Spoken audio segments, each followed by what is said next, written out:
on CTV News at 5. It's pretty hot. Yeah. It's pretty hot. You get really warm. Feeling hot, hot, hot. Maritimers lose their cool as temperatures soar.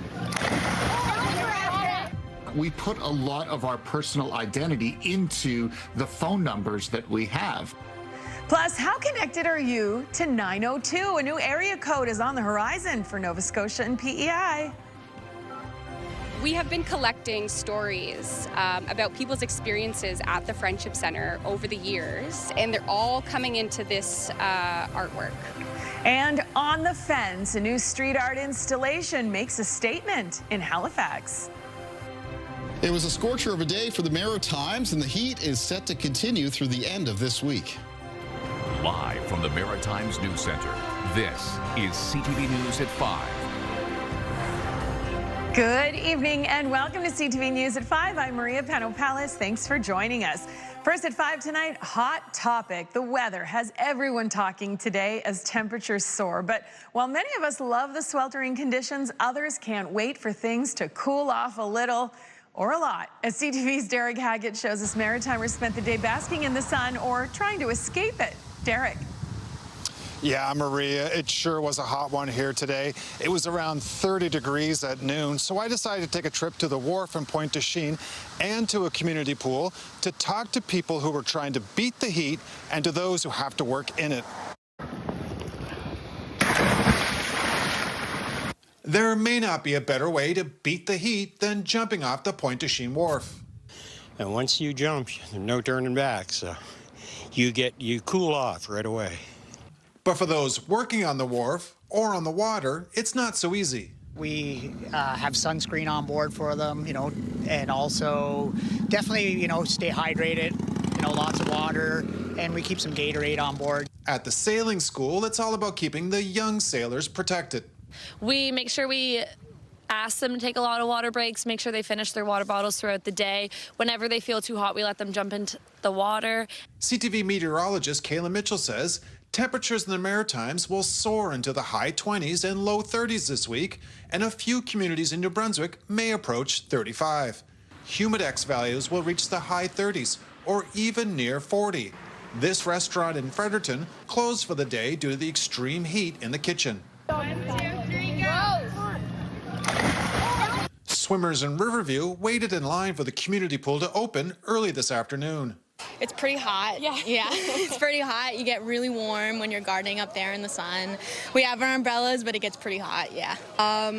We only go for 30 minutes on, and then we have some time to rest in the shade, though, so it's not too bad.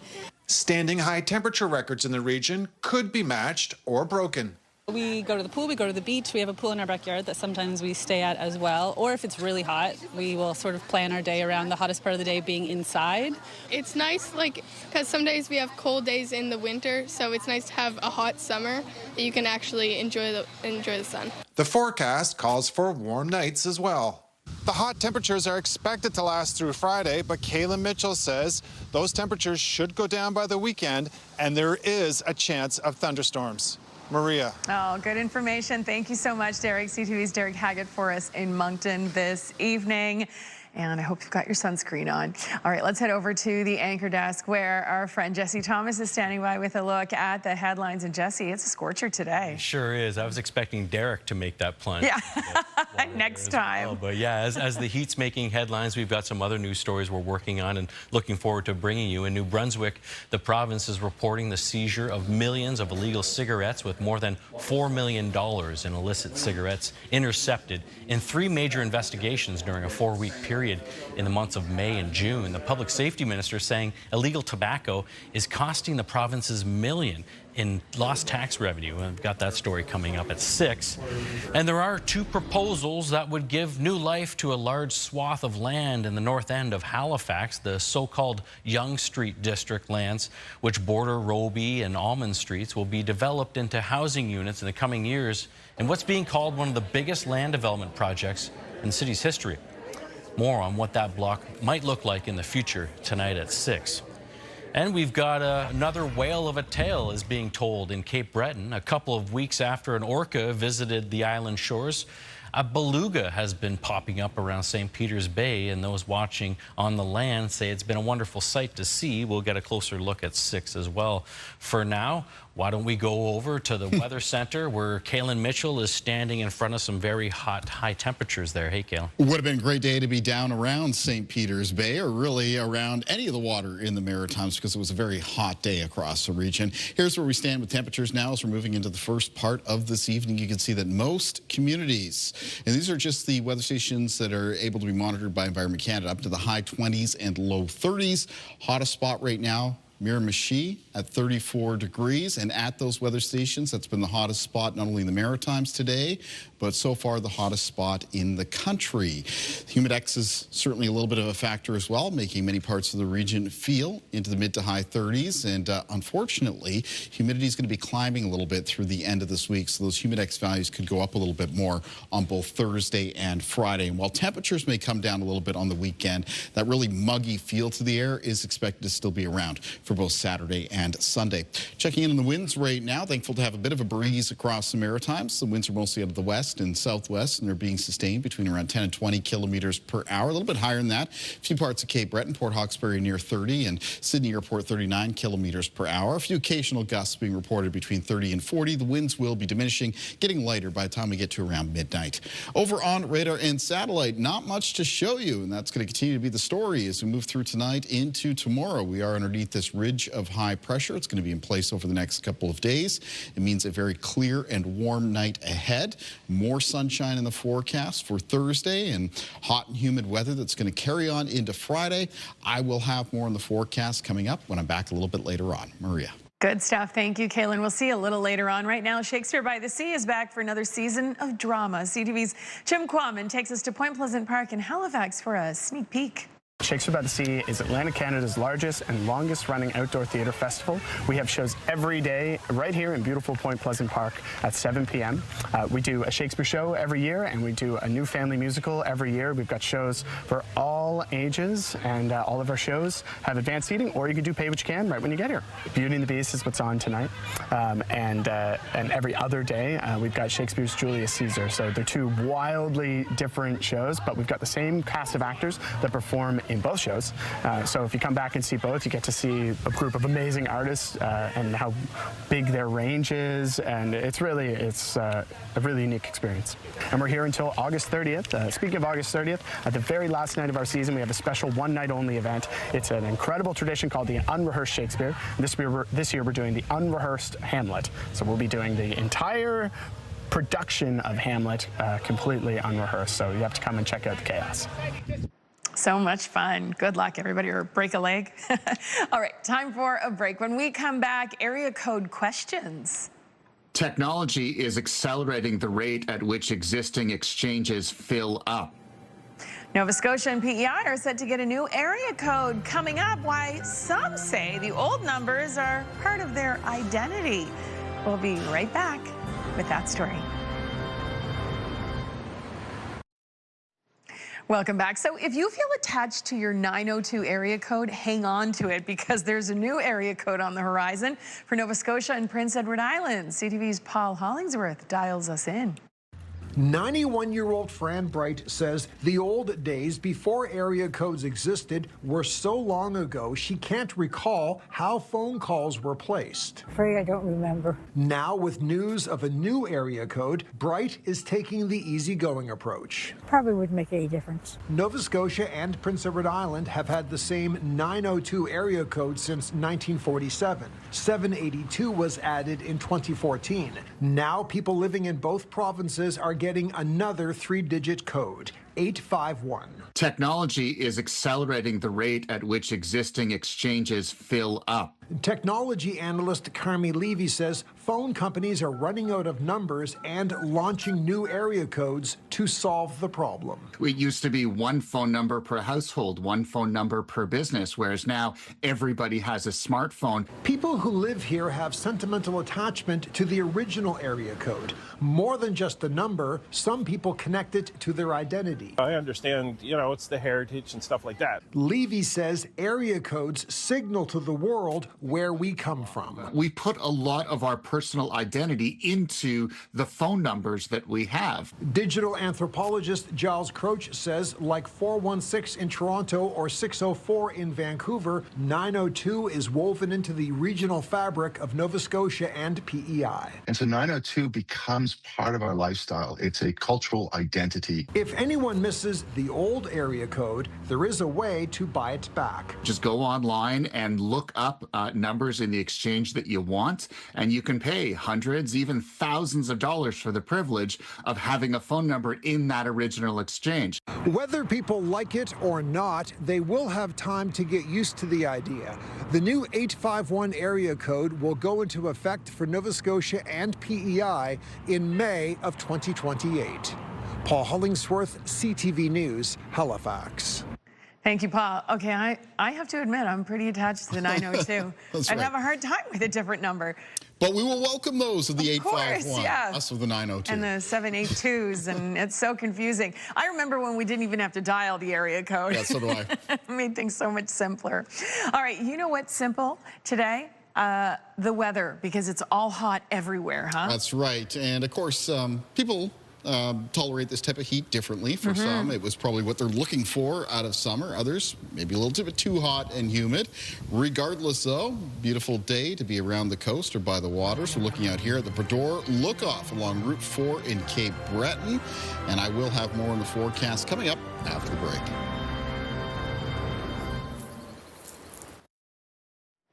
Welcome back. Kaylin Mitchell joins us once again. Kaylin, I see a lot of pink behind you there.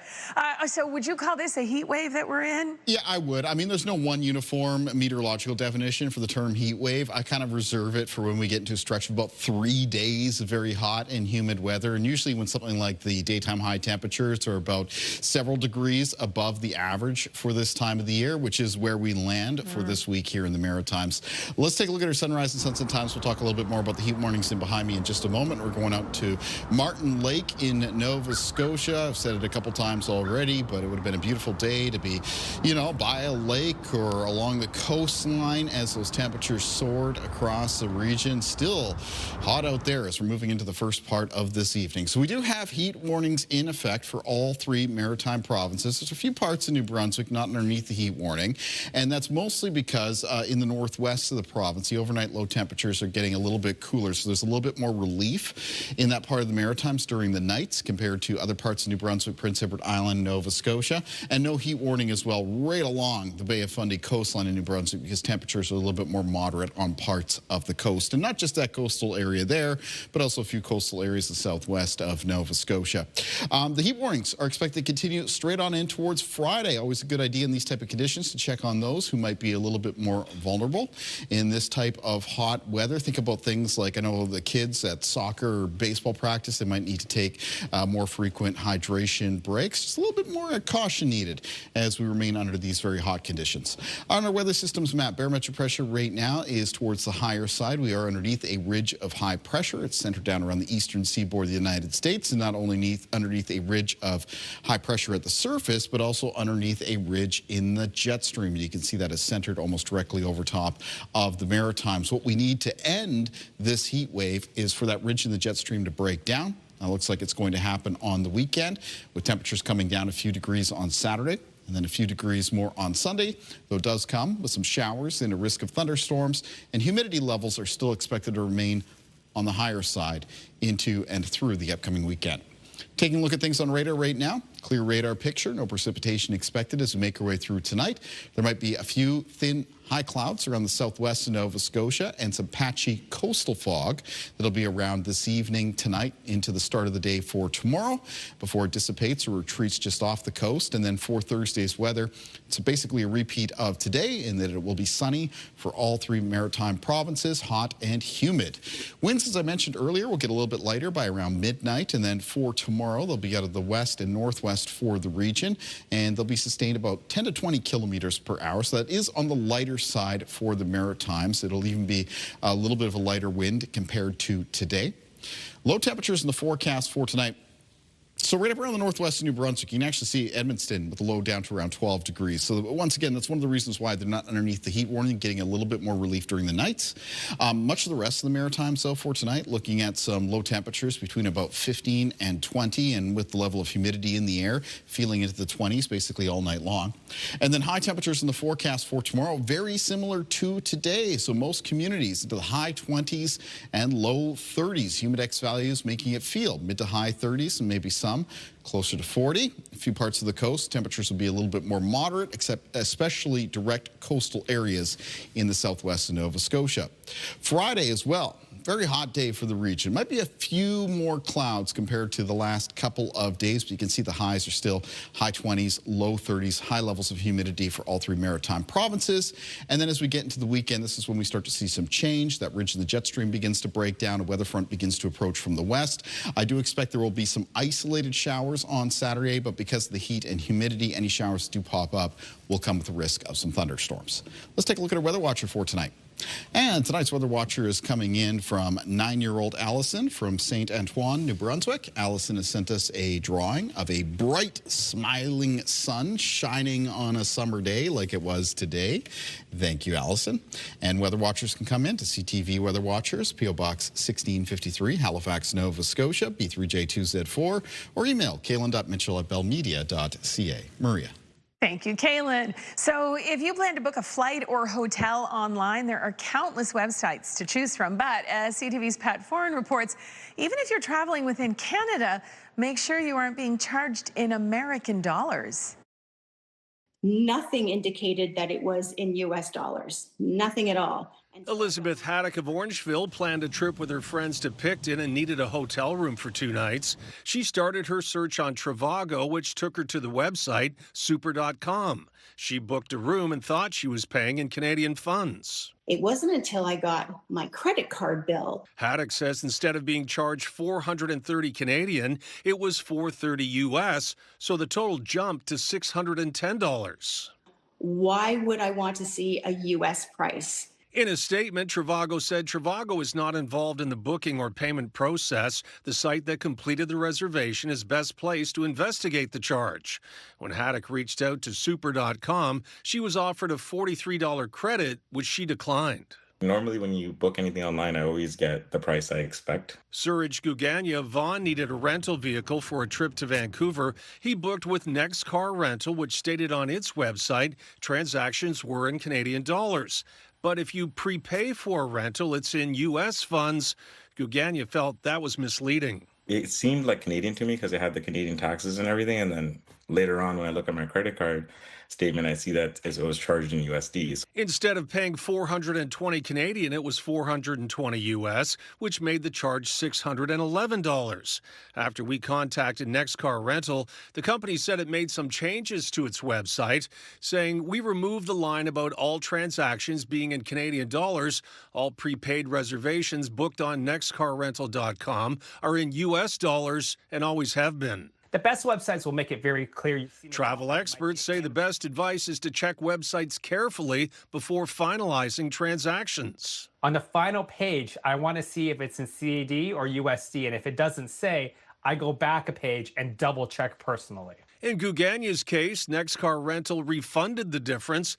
As for Haddock, she feels she deserves money back too. I want the difference to be refunded to my credit card. Pat Foran, CTV News. Thank you, Pat. Time for a final break here on CTV News at 5. But first, a preview of our next story. Hi, I'm Kieran Steppen, co-founder of Oso Planning and Design.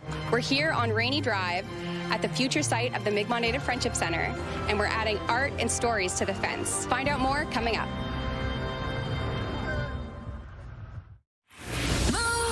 Mornings with Aaron and Peter. 10 questions, 60 seconds. If you know all the answers, you're winning $1,000. We play $1,000 Minute every weekday at 7 a.m. Welcome back. So the Fence Project aims to transform the construction fence surrounding the future Mi'kmaq Native Friendship Center. And CTV's Paul DeWitt puts the puzzle pieces together for us this evening. I'm Kieran Steppen. I'm one of the co-founders of Oso Planning and Design. And we are here on site at the future Mi'kmaq Native Friendship Center. So this project that we're doing is with the Friendship Center, Everyone Every Day, which is a program of the Friendship Center, and a partnership with us, Open Studio One. We have been collecting stories about people's experiences at the Friendship Center over the years, and we've been collecting these, and they're all coming into this artwork and storytelling piece. We're adorning the whole fence with stories from community, and there are woven components that are kind of coming through the whole fence like water, and there are built components for seating that are kind of coming off of the fence, and there are murals that are going to be going all along the fence. And all of these ideas have come from community members. They represent memories of the Friendship Center, teachings that came through the center, and Indigenous Mi'kmaq culture. Hi, my name is Kenzie Burke. I am a Dal architecture student. So the whole idea behind the artwork is the idea of the life cycle of a tree. And we're kind of pairing that with some of the ideas of youth and elders and this kind of exchange of knowledge. And the thing that ties it all together is water. So a lot of the weaving elements that you're seeing is all representing water and how in Indigenous culture it is life and how it's all nourishing. Really excited about this piece. We've been thinking about the full life cycle of this project, and all of the pieces will have a second life, whether it's inside the center or in the gardens around the center or even rippling out into the neighborhood. Community stories and art will be all along the fence on Rainy Drive, and the history of the Friendship Center will be on the fence on Gottingen Street until the whole center opens. What a beautiful way to kind of like beautify a construction site, but also like build some excitement about the future Friendship Center, which is also going to be absolutely stunning. It's a great idea. Yeah, very smart. The art looked fantastic as well, and I'm glad it's going to be going on in some form or another as they get things up and running. Tonight might be a good night to take a little walk along there, hey? Absolutely. It's very warm out there now. It's going to be hot through the end of this week for the Maritime region. Some larger changes, though, coming up for the weather pattern on the weekend. May bring temperatures down a few degrees, but also comes in with some showers and risk of thunderstorms. So I'll be talking more about that coming up in CTV News at 6. Excellent. We'll see you and Jesse at 6. I'll see you tomorrow. Have a good night, everyone. The national news is next.